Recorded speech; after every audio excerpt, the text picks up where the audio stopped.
channel. I'm not going to spend too much time on the introduction so that we can get right to it. This is just a commentary after a single reading, so there'll be a chunk that I won't be commenting on as I have to cross-reference what they took from the information request, find it, and examine the context. Essentially, what I'm going to do is fact-check the claims to which I have little to no knowledge about.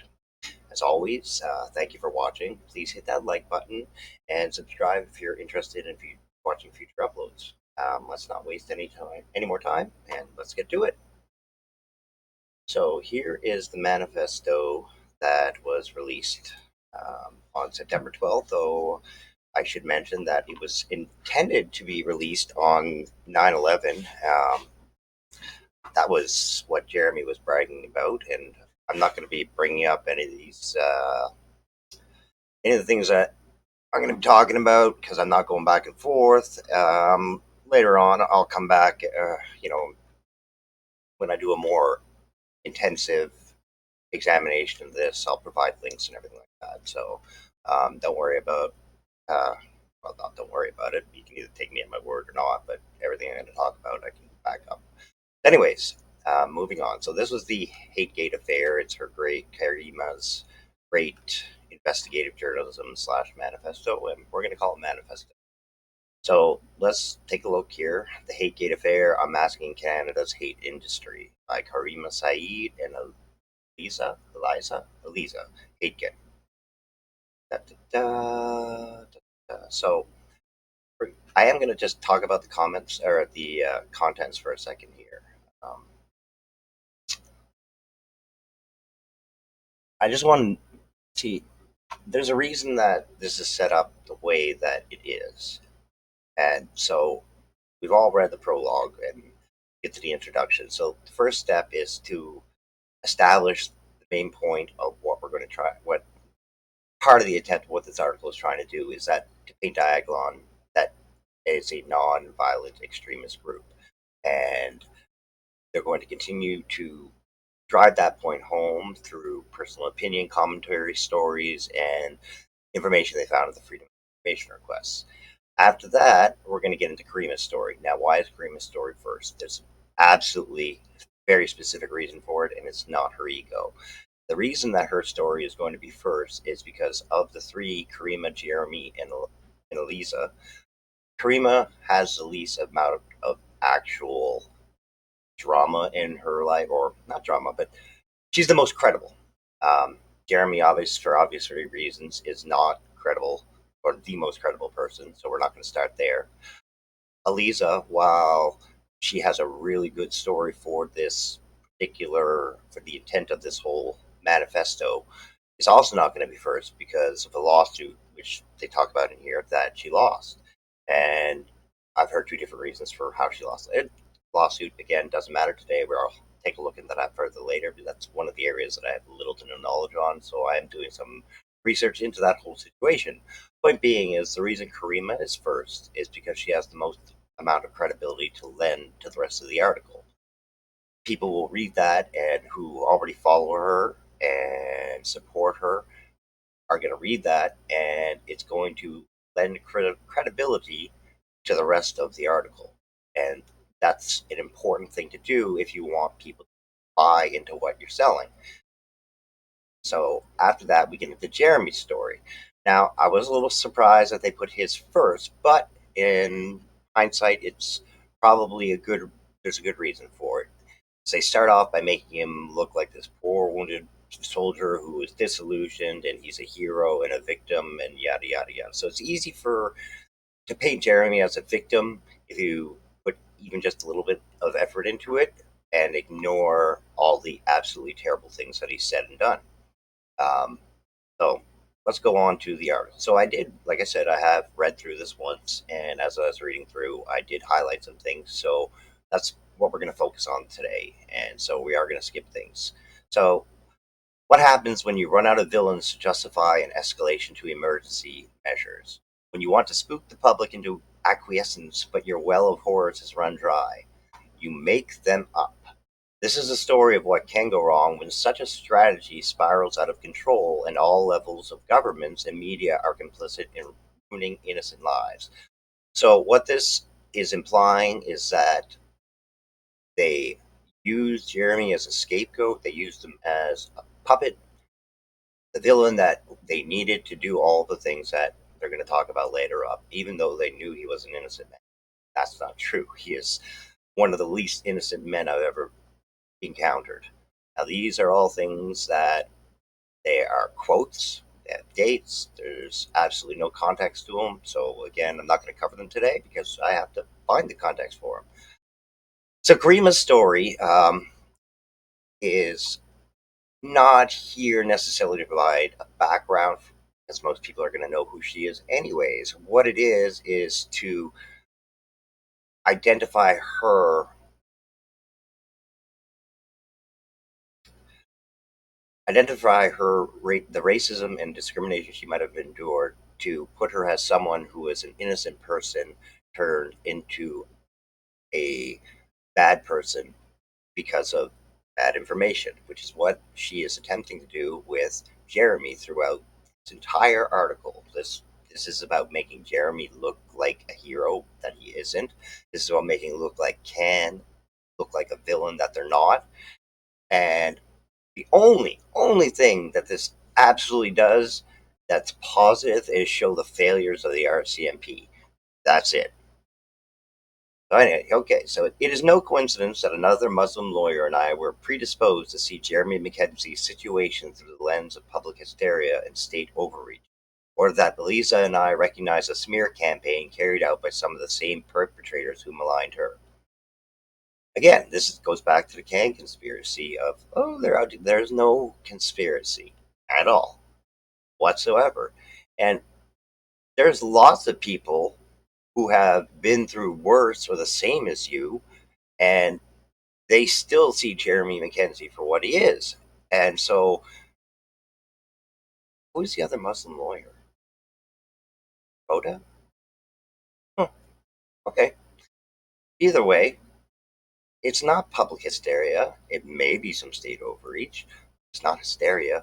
Jeremy is the person that we have, that he's been shown to be time and time again. Hasty, thoughtless articles, sometimes the result of erroneous information fed to gullible journalists by intelligence agents, have started wars and provided distorted justifications for hundreds of thousands, if not most millions, of mostly brown deaths around the world. This is to help you identify her with all of these terrible things. And even though she's grown up in a country that is, for the most part, a pretty free country.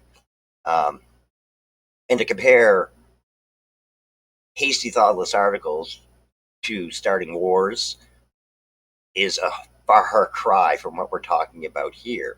Not to mention the fact that everything that the Canadian Anti-Hate Network reported about Jeremy literally came from Jeremy himself. So try denying reality. Jeremy's story. He also felt weak. He was soft, small, sheltered, a tiny kid who got bullied a lot, but was determined to prove people wrong. Guess what? I was a soft, small, pretty much sheltered, tiny kid who got bullied a lot too. But you know what? I didn't grow up to hate people because they're different than me or anything of that nature. I did not grow up to be the hateful bigot that Jeremy is. So that's just a pathetic excuse. It's there to draw sympathy and trigger emotion so that you feel like you can empathize with, oh, this poor kid. Fuck that.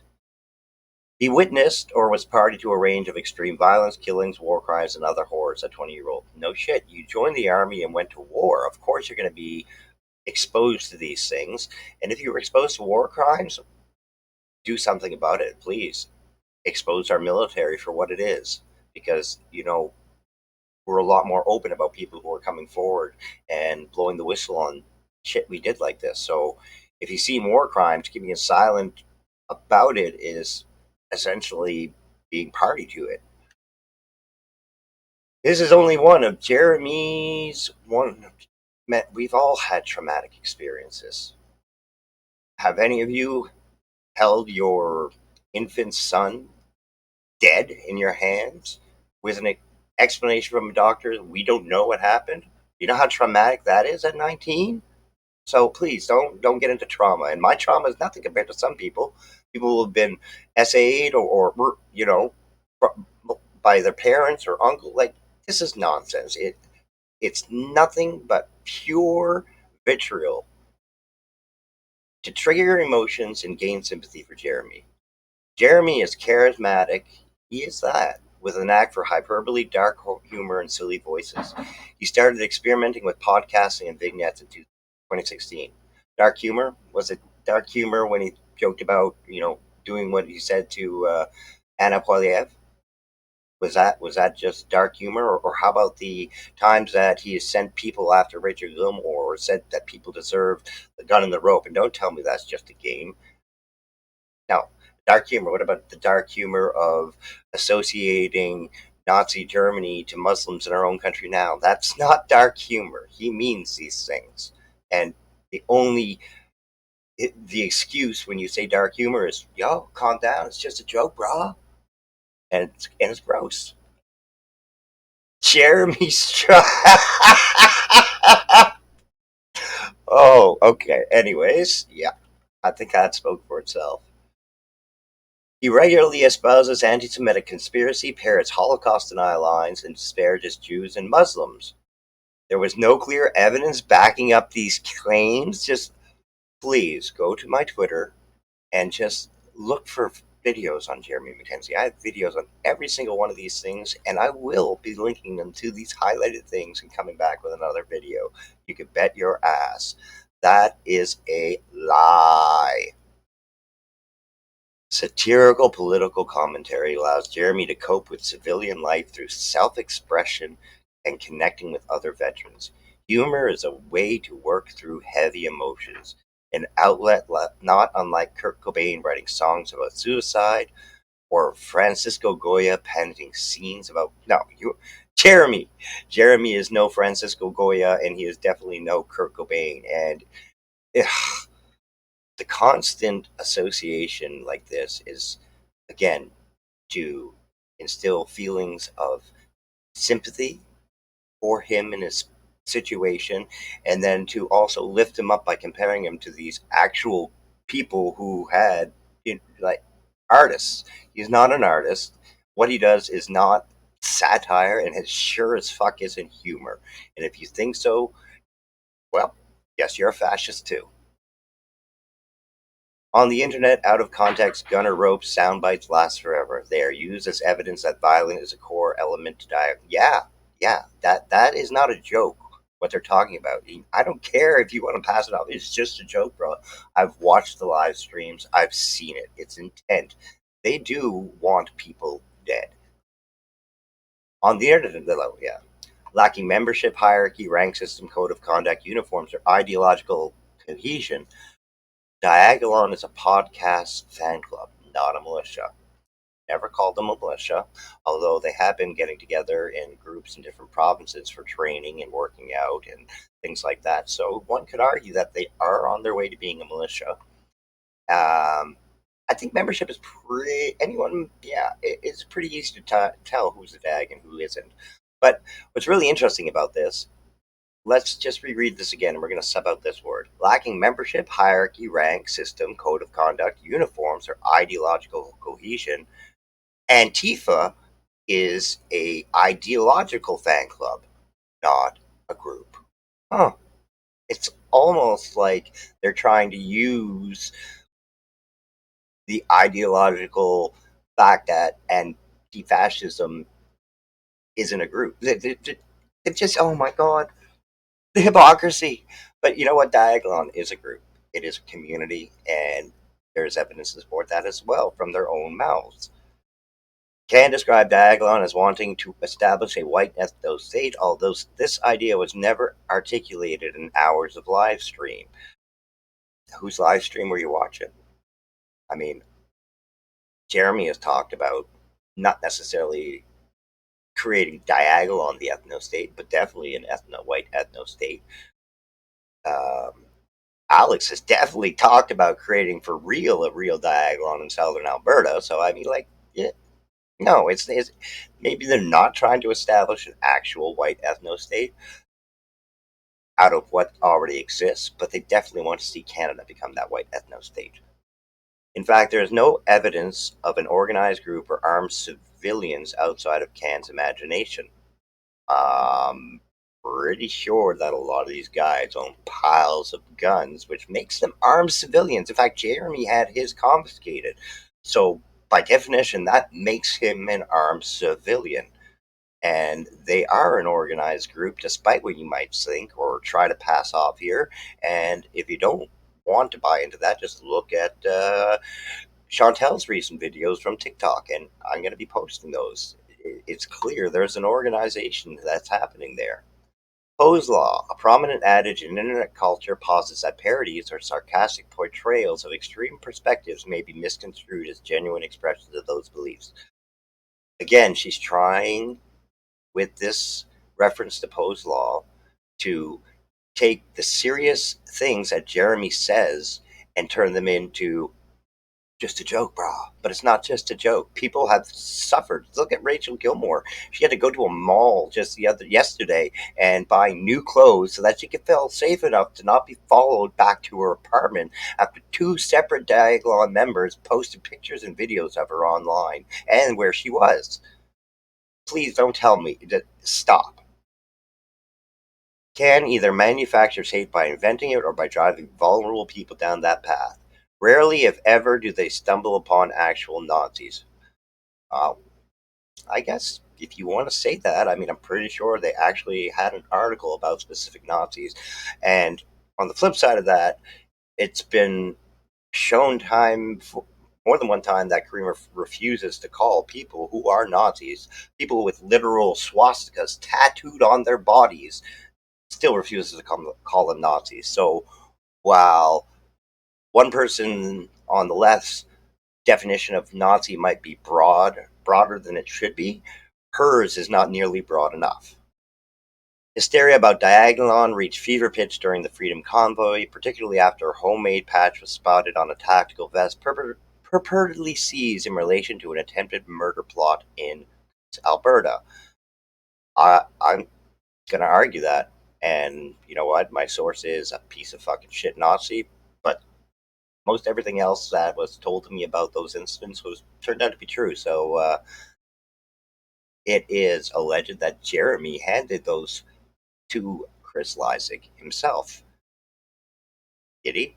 Well, I mean, I would make up any story I could not to be associated with a murder plot of RCMP officers, allegedly. Oh, here's a great description of what the actual protest was, the Freedom Convoy. It felt like a multi-week house party. That that doesn't sound like people were there to actually have with any concerns. This was not a protest. This was an occupation until the Emergency Act was invoked. So till the parents got home. From that point onward, Jeremy stayed out of the red zone and watched the news like everyone else. Jeremy was warned ahead of time by an RCMP or one of the police officers on site from a contact inside police services to stay away. And he did, because he's a chicken shit. And he doesn't believe in what he was doing or he would have been there. Worried that only sarcasm was taken at face value and earnest statements disconnect. Yeah, everything you are saying is being watched because you are a white supremacist piece of shit. And your sarcasm is easily identifiable. I can just see your sarcasm and I know when you're being serious, and you've been serious about some pretty nasty shit. Jeremy finds it terrifying that law enforcement cannot discern comedy or trolling from terrorism. That's because what you do isn't comedy. It's not trolling. It's not just a joke, bro. What you're doing is causing serious damage, and there are going to be repercussions, and it's going to be on you. The final 5-volume report of the public inquiry into the 2022 public order emergency is marred by certain shortcomings. First, the commissioner consistently took law enforcement at face value, despite issues with methodology and reasoning that have since been uncovered. So, the commissioner took at face value the sworn statements of people that he should be able to trust. And then after the fact, now you want to get mad at him because different information came out that the RCMP did a shit job. No. No. Second, the inquiry's truth-seeking function was limited by procedural issues. Jeremy Mackenzie was unable to question any of the countless witnesses who made statement about himself or diagolon, meaning potentially false. Guess what? It wasn't a court of law. Jeremy had no entitlement, no right at all to question these people. He was there to provide a statement, and that was it. And he, why would anyone allow Jeremy Mackenzie to question these people at the Emergency Acts inquiry? If he's got a problem with what they said, then there's civil courts that can take that matter. Sorry, I'm a little worked up. In fact, Mackenzie only learned about the warrant in late August when he was contacted for comment by journalist Stephen Meyer from iPolitics. Meyer's source on the warrant appeared to be extremism and national security commentator, Toronto 18 informant Mubin Shaikh. The warrant was extended Canada-wide and enforced in September 22nd. Psst, it was me. It wasn't Mubin. I was the one that talked to him. Where he got his information after that, he may have talked to Mubin after that. But his story didn't come from Movement. It came from me. But I understand that you needed to use Movement in this case so that you could discredit Brian Trottier and so that you could, make it look like Movement's a bad guy and the whole counterterrorism unit's bad people and everyone's out to get Jeremy. But Stephen Meyer talked to me first, not to Movement. And his information about the warrant might have come from Movement, true. But the story started with me, not with Movement. And that's not because I want some huge credit for it. It's just I want to point out that there's a reason that she went after Mubin. In September 2022, Mackenzie made drunken, vulgar comments about Pierre Poilievre's wife, Anita. He made a rape joke. Rape. R-A-P-E. Rape. It wasn't a drunken, vulgar comment. It was with intent. And then you made a stupid ass cartoon that brought it to life, which was even more vulgar.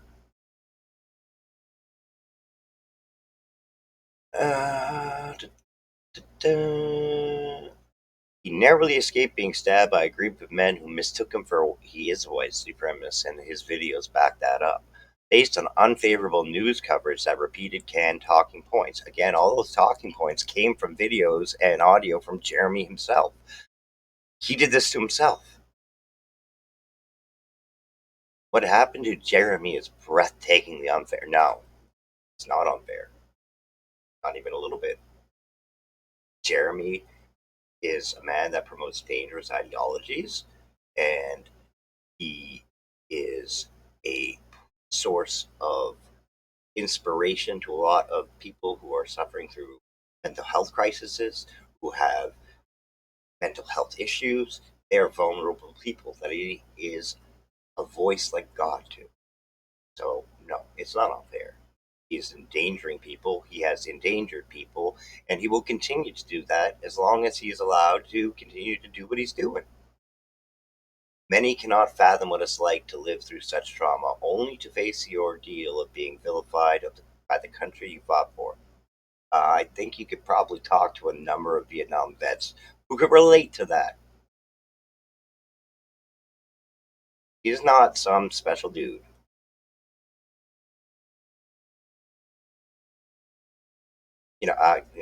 This is actually kind of interesting. The information validates Jeremy's app about copy and paste police. But what about copy and paste journalism? Because this has been reprinted now. It was printed in City News and printed in Yahoo Finance. And there's very little that isn't just copy pasted from this actual article in either of those. So how is that doing any sort of fact checking, background checking, any scrutiny or asking questions before just publishing this article as fact? And I think the good reason that this is never going anywhere, besides the obvious, is that nobody is going to bother fact checking this because it's not relevant enough. It's not important. These people aren't. They're just trying to take advantage of an environment or taking advantage of the way society is right now. That's what I think. With all the confusion, people looking for answers, people looking for the bad guy.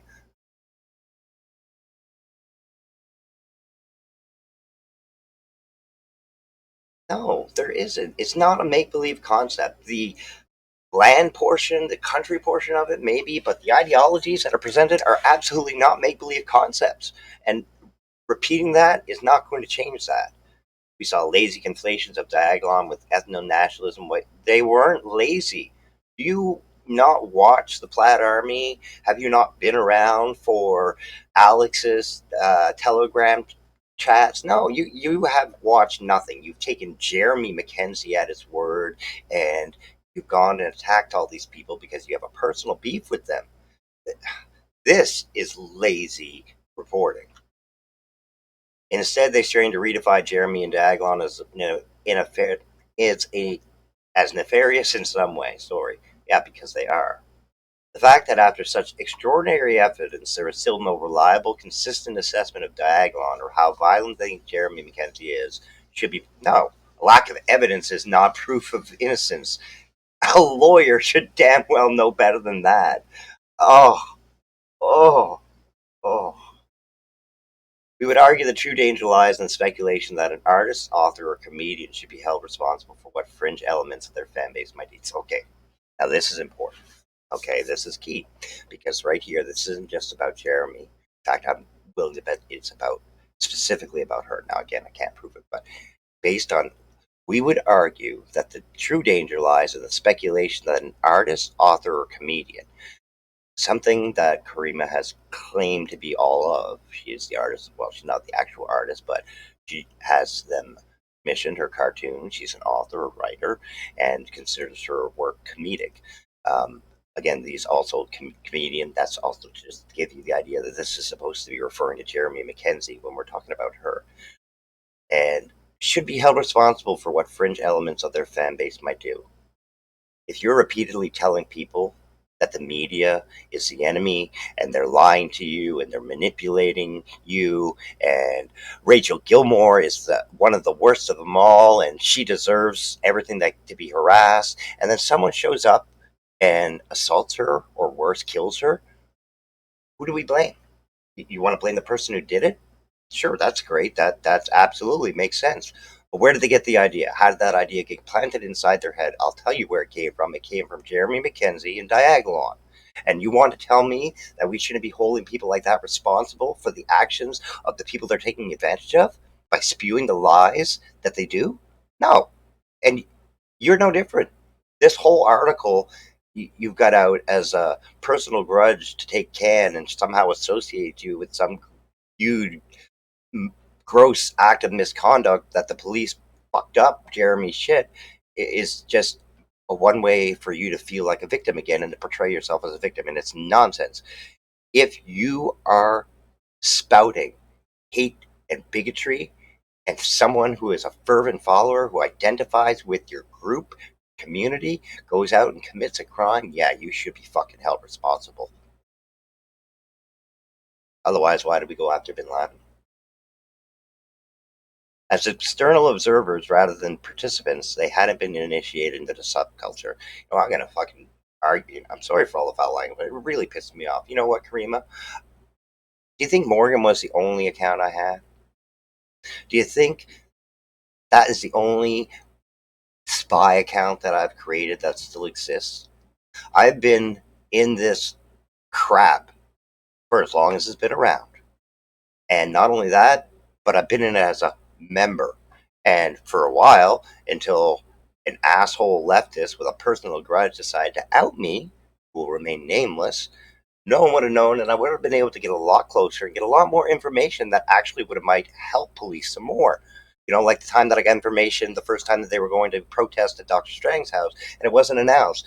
Guess who found that out? That was me because I was in there.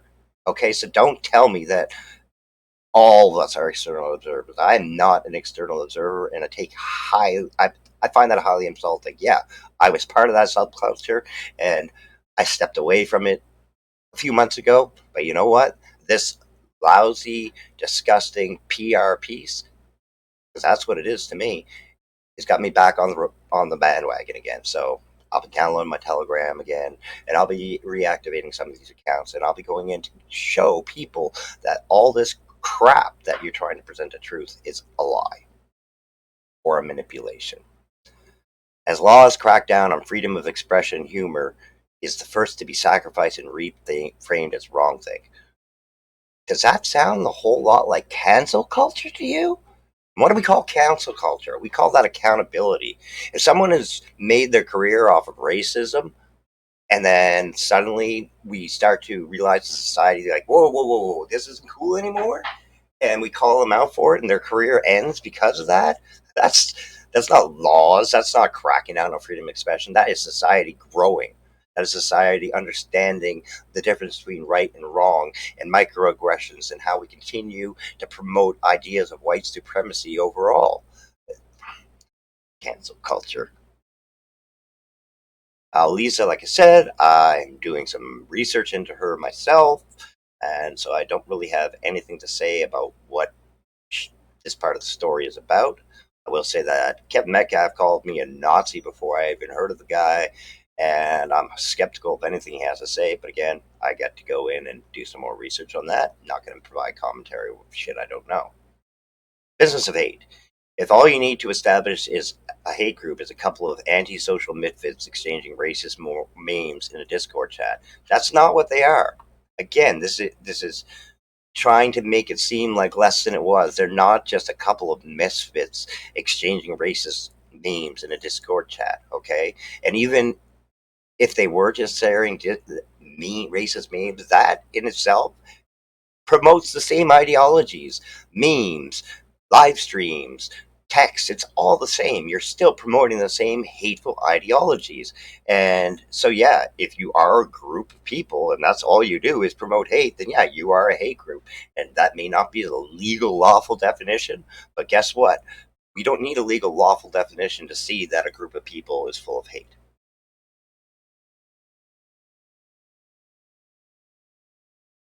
Again, things I don't know. That information could not be independently corroborated, but we're going to include it anyways. See, and again, that things like that are intentionally done. They put what they consider this, what the reader would consider a statement be fact based on their extensive, intensive research of everything, and then they follow it up on the next sentence with that couldn't be independently corroborated, but we're going to put it in there anyways. It's again, if it's not cooperated, don't put it in there. If you're trying to call this investigative journalism, well, then don't put in things that aren't true or that you can't prove are true. There was no indication of duration, secession. What difference does it matter? You, this is nothing to do with Jeremy McKenzie or the Emergencies Act or the problems with the RCMP. Nothing to do with it. All this is trying to do is cast more doubt and more questions onto CAN and members of CAN. It serves no purpose to the rest of the article whatsoever. The final jigsaw piece fell into place.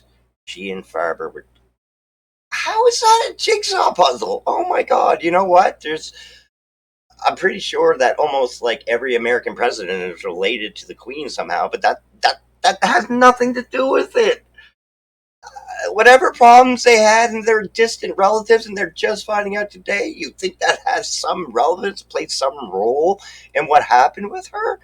Like, oh, like you're making it sound like a personal family vendetta. You know what's funny about this is this was, I'm pretty sure, before.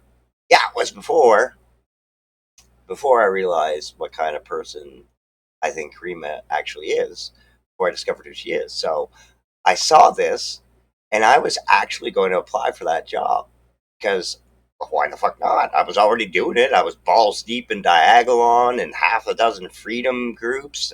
Christ, most of them thought I was at the Freedom Convoy, and I got arrested in Windsor and got arrested again in Ottawa. They're such idiots. They just want to believe so badly that you can just make shit up, and they'll buy into it. They're that desperate. So, and that again comes back to, should we hold people responsible for the actions of others that they've influenced? Yes, absolutely. Anyways, I was going to apply for that, but then I think it was Caryma. It was because of something Caryma wrote about CAN that made me change my mind. And I never did it, and I kind of kick my ass for not doing it now, but whatever. Doing stuff I have to research, yada yada yada. Oh my god. Okay, so it's 86 pages, so we're getting down there. I know. Try not to make this too long. This based on salacious headlines and clickbait reporting. That doesn't sound like anything that Caryma would do. Nope, not at all. How Canadian media's hype about an imaginary nation posing an imaginary threat. No, I don't remember them, Canadian media, ever talking about an imaginary nation. They talked about diagolon as a group. It brought up the original idea and where it came from, but I don't think anyone ever actually said that they were planning to. Like, I mean, come on, think about that. And if someone did, then that was pretty dumb and stupid of them. Even I was not dumb enough to fall for that. However, that doesn't change the fact that they would love to see this happen to the entirety of Canada. They want to see it happen in Alberta. They're trying to make it happen in Alberta. Diagolon described as a man-based and satirical movement. Now, I already explained that. We'll do our best, but this is quite a lot. And again, this is not a failure of CAN. This isn't on CAN. This is a failure of the RCMP to do due diligence.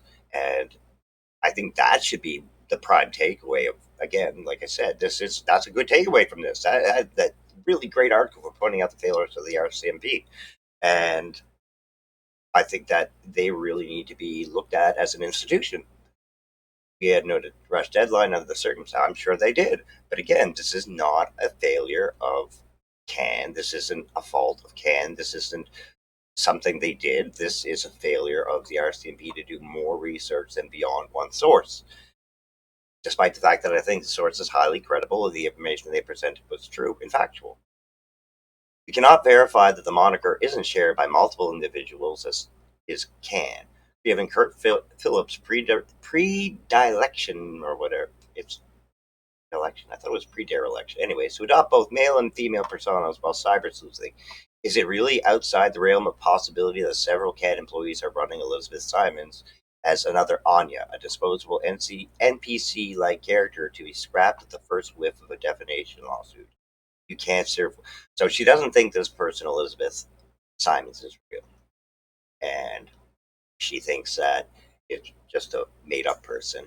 And she continues to use that, push that narrative to create some sort of doubt and challenge the credibility of CAN that it's just a fake person. I know she's who she is, haven't the faintest idea, because I don't care.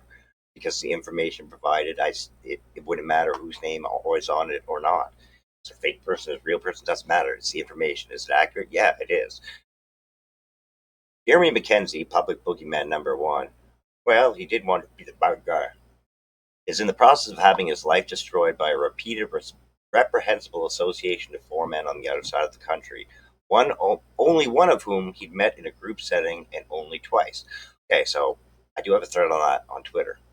And again, Diagolon is an organization, it's a group, it's a community. They exist as an entity of people within it. And Chris Lysak was part of that, and so was Alex Wren, and so is Jeremy Mackenzie, as he is the leader, the spawn, the head, the king, the ultimate douche. And there are other numerous pictures and evidence that shows Chris Lysak's continued association with Alex Wren and a number of other high-ranking high or high ranking, I guess, whatever, Diagolon members. We're just going to take a quick pause here. Yeah, so like I said, there are pictures of Chris Lysak after he met with Jeremy before the Coos Border incident, and they're having dinner with Alex.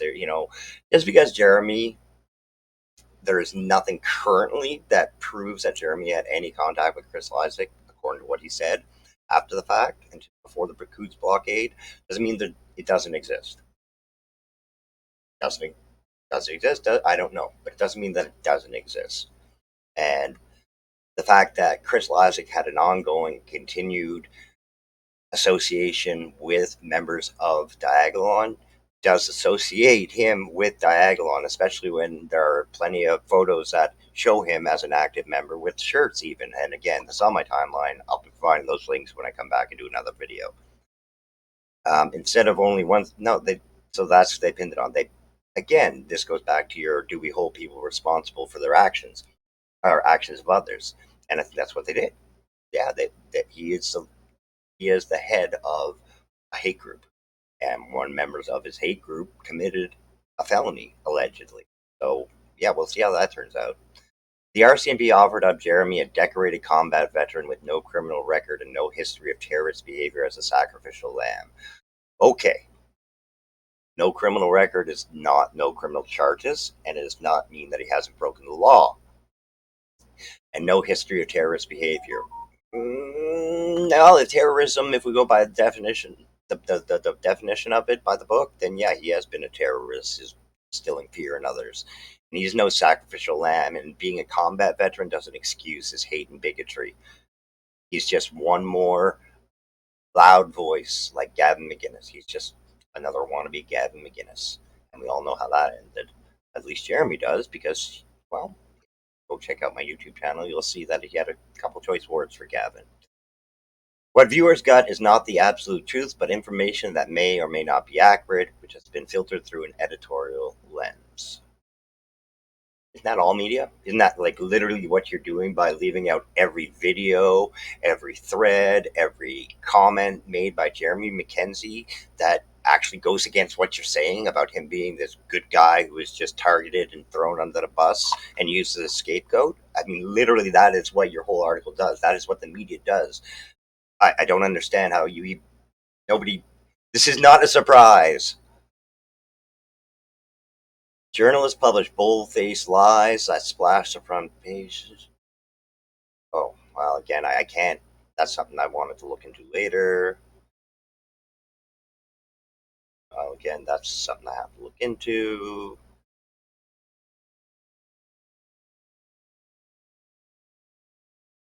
For journalism students, the existential threat posed by legacy media's evaporating viewership means there are less jobs to go around. True. You're competing not only with your cohort, but with savvier, more experienced freelancers recently laid across Post Media Network. Any job positions that are open up require experience. And how are you going to build up a portfolio of published work if you don't already have it? Luckily, okay. Welcome to the real world, Neo. Like, do you think this is new? Do you think this is the only place that this problem exists? Fuck. Luckily, the Canadian Anti-Hate Network has thought of that, offering many budding journalists the opportunity to get bylines and make a quick buck. Or they thought they were good reporters, or they thought they were good journalists who were doing work in the same type of field that they were, and so they gave them job opportunity. In fact, I remember you being offered one, or at least the opportunity to work with them, and you turned it down. So, I mean, that. What are you whining about? Are you whining about because someone else took advantage of the opportunity that you didn't? Or is it because you want to make it on your own and strike a name for yourself? I gave Can the right. Well, get to that another time. For Jeremy, the homeland risked his life to fight for it, framed him as a criminal. No, we didn't. Nobody framed Jeremy as a criminal. His actions framed him as the type of person that he is. The fact that he has been able to stay two separate times his charges, that doesn't mean he's not guilty of them, and it doesn't change the fact that what he actually did, especially the one in Nova Scotia where he's waving a gun around, that's not framing someone as a criminal. That's a dangerous thing to do. And regardless of whether or not the charges were stayed, that's criminal activity. Jeremy and Eliza are not your time. They could not be bullied into being ashamed or questioning their own reality. They are determined to survive through their ordeals, to do like Jeremy did as a young soldier. Left, right. Wow, that is a really good piece of bullshit right there. And as someone who is a graduate of advanced public relations, I can tell you that That's some really good spinning right there. I'm proud. I'm envious of that level of bullshit to associate this as some sort of war against the world is against them, and now the world is against me too. Oh, woe is me. Fuck off. Eliza and Jeremy both point to the same loathsome characteristic of Canadian society: cowardice. Canadians are too cowardly to be outraged by things that matter. You want to know what Jeremy wants? Calls people who are cowards? People who think there's more than two genders are cowards. People who stand up for trans people are cowards. You are literally saying in this, basically, not even basically, the Canadians Jeremy is talking about are Canadians like me, okay? They're Canadians, everyday Canadians who support equality and human rights. That's what he's talking about. And if you were too ignorant or too lazy to figure that out for yourself before you wrote this piece of shit article, that's on you.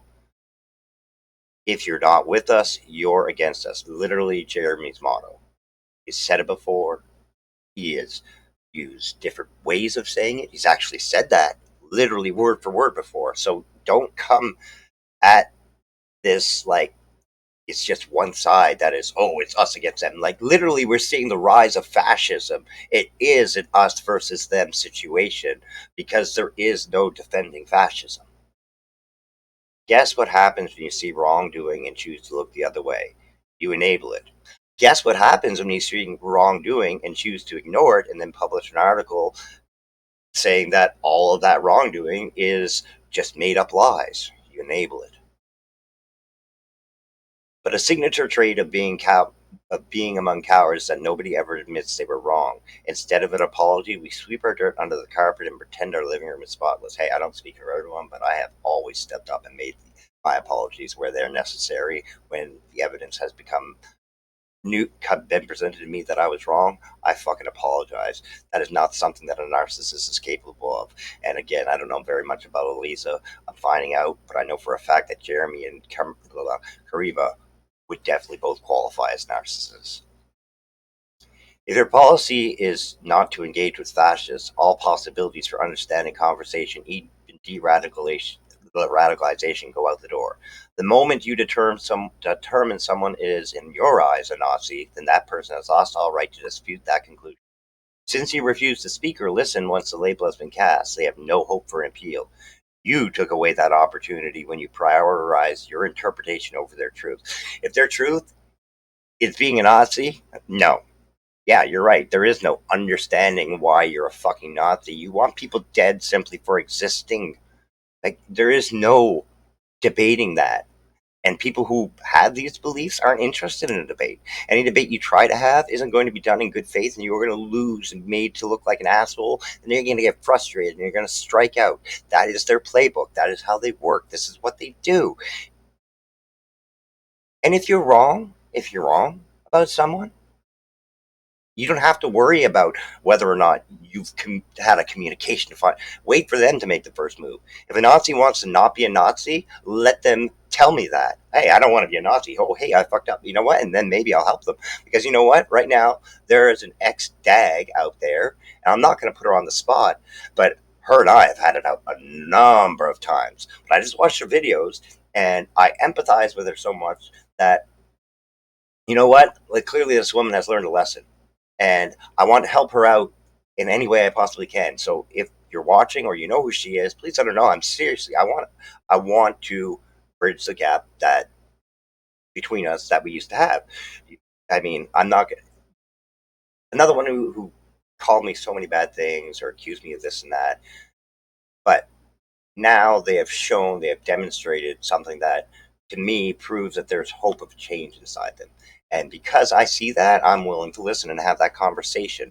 And until Nazis and fascists like Jeremy start doing that, no, no, no. Don't fucking expect me to have understanding for people who want others dead for simply existing. You're both siding it again. Nowadays, an accusation of doxing can mean anything from identifying the owner of a social account by their real name to posting publicly available information about them, to sharing personal or private information such as an address, or contact details. Don't play stupid. You know what doxing is. When you put someone in danger, regardless of how you got that information, it's doxing.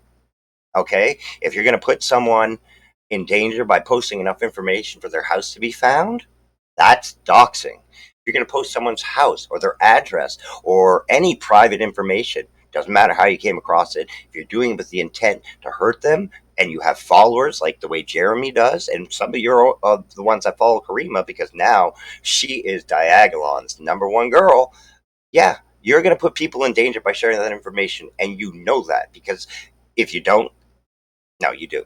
Everybody does.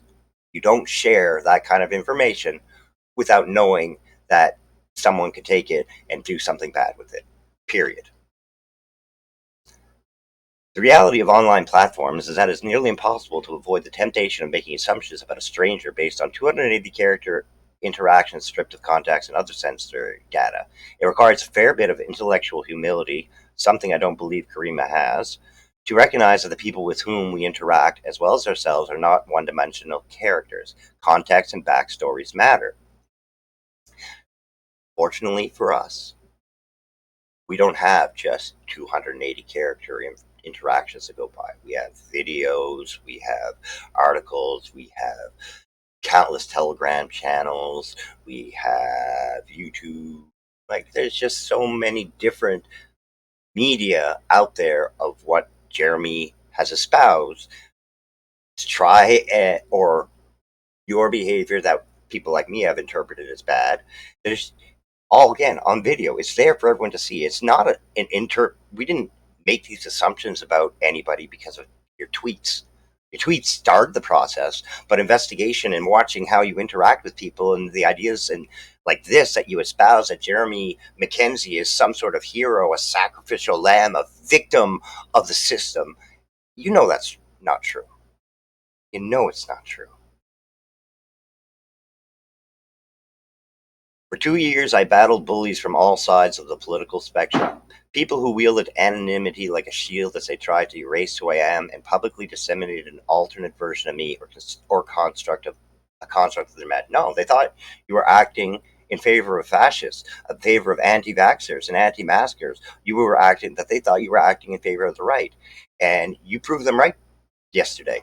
This entire article, you can't write this sort of whitewashing of Jeremy Mackenzie and not be on his side and not support his ideas. So maybe they were wrong then. Maybe all the, oh, Caryma is right, Caryma was fascist. Maybe that you finally took that personally and you got so mad and your ego got so insulted that you said, fine, you want to call me a fascist? Let's go fascism. Maybe that's what you did. Maybe you went full right just out of spite. And you know what? Narcissists have a tendency to do that. It was a crowd of people playing pretend while seeking to redefine activism to suit their narrative and make themselves to be greater heroes or greater victims, something that happens with you all the time. They claim to fight for justice, but harass with impunity, assembling through Twitter flash mobs and pile-ons that often started with a single troll seeking the pack onto a particular target. And you know what? Again, I've been battling bullies from your side for almost 2 years now as well. And some of them wield their anonymity like a shield, and they try to erase who I am publicly with a disseminated and alternate version of me. You've done it. All of you have. The list that I posted in my video of part 3, every single one of you. Don't come at anybody else like that. Welcome to the fucking internet where people are going to have ideas about you because of your behavior. There is something perverse about being forced to take relentless abuse and not seek to identify your abusers. Oh, you can identify your abuser. No problem. Just make sure it's actual abuse and not just your beefies being hurt. Their actions do not align with the basic principles of leftism, which advocates for justice and fair treatment of all human beings, except fascists and Nazis. Although we won't, torture them or anything like that. But fair treatment? No, you're not going to get fair treatment from me if you're out there telling me that trans people ought to die because they are trans. Fuck that. Or that Jewish people are behind everything that's the problem with the world. They're the ones that are black people against white people. Like, come on.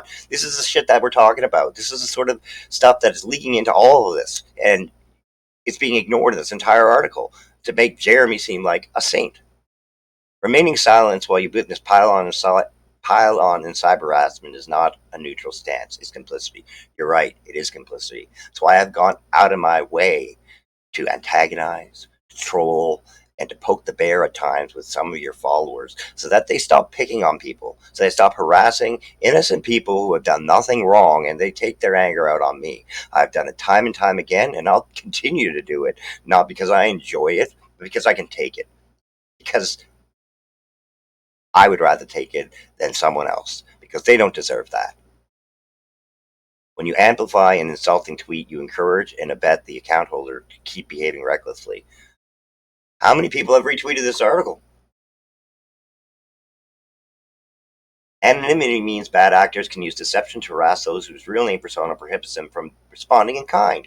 Yep, seen that happen. Progress happens when people come together to bring about positive change, not to destroy others in order to feel superior. Calling out shitty behavior is not destroying others. If that if your reaction to being called out causes you to be canceled, that's on you.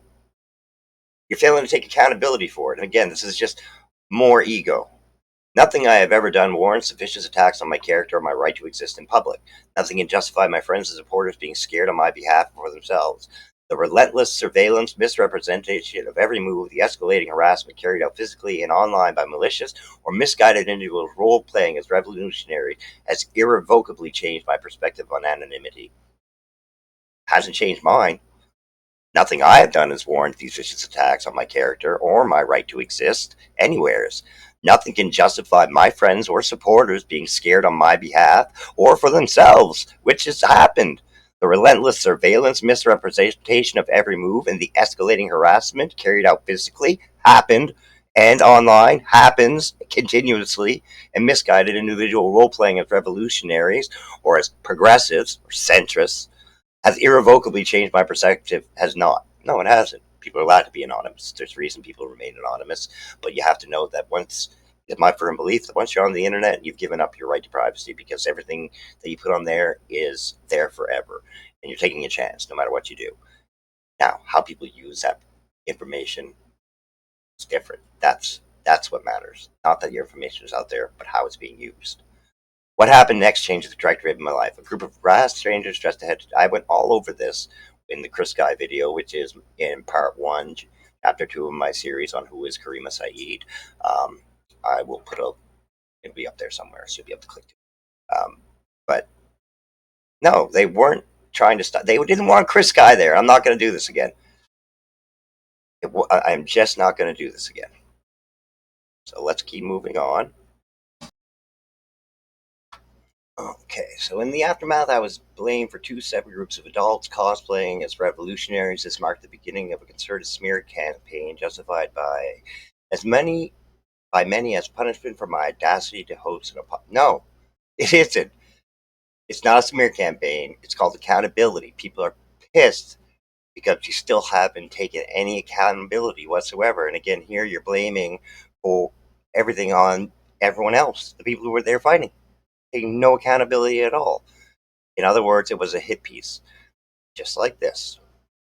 If they had it their way, I would have quit documenting protests. No, nobody wanted you to stop. They just wanted you to be better and to take some accountability. A subset of the population got fed up with what they perceived as too much indulgence towards the convoy movement and inched towards vigilantism. An institutional failure by police led to ordinary citizens exercising arbitrary power against others.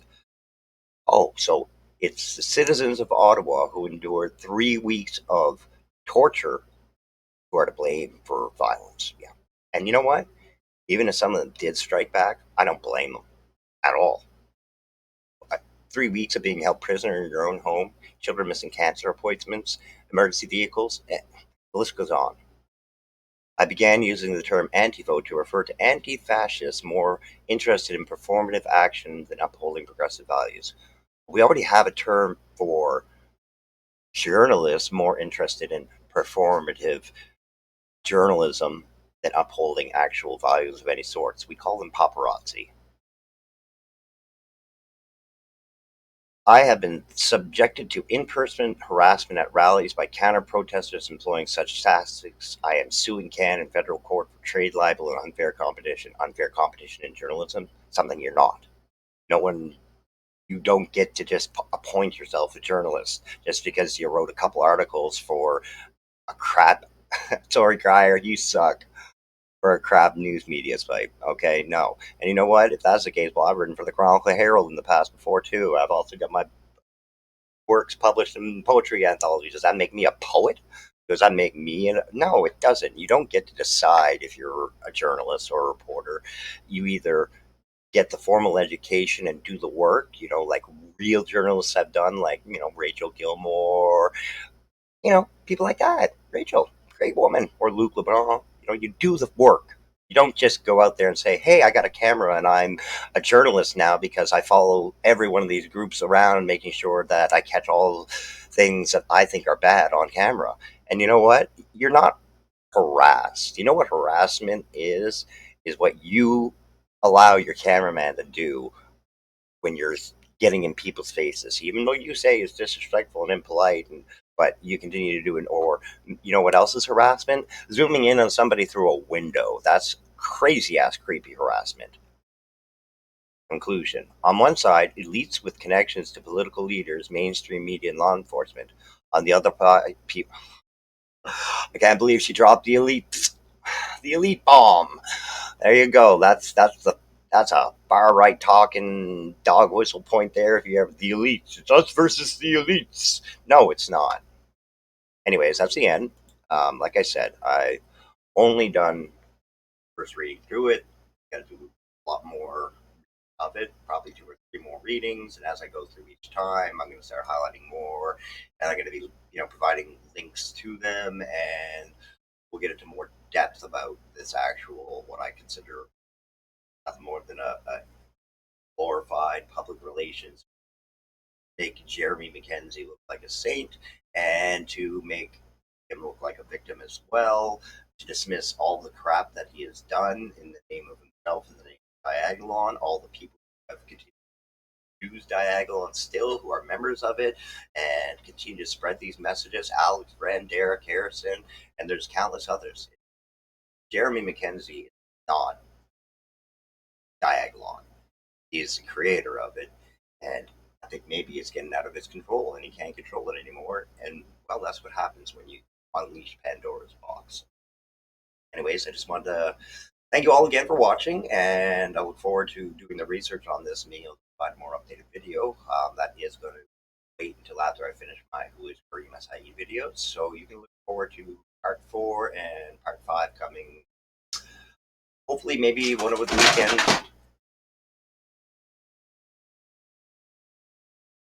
Sorry, cat just devastated my computer system. Anyways, so yeah, thank you for watching. Please give the video a like. Getting a lot of the sadists and the Diagolon members who are coming to my video and disliking them just because.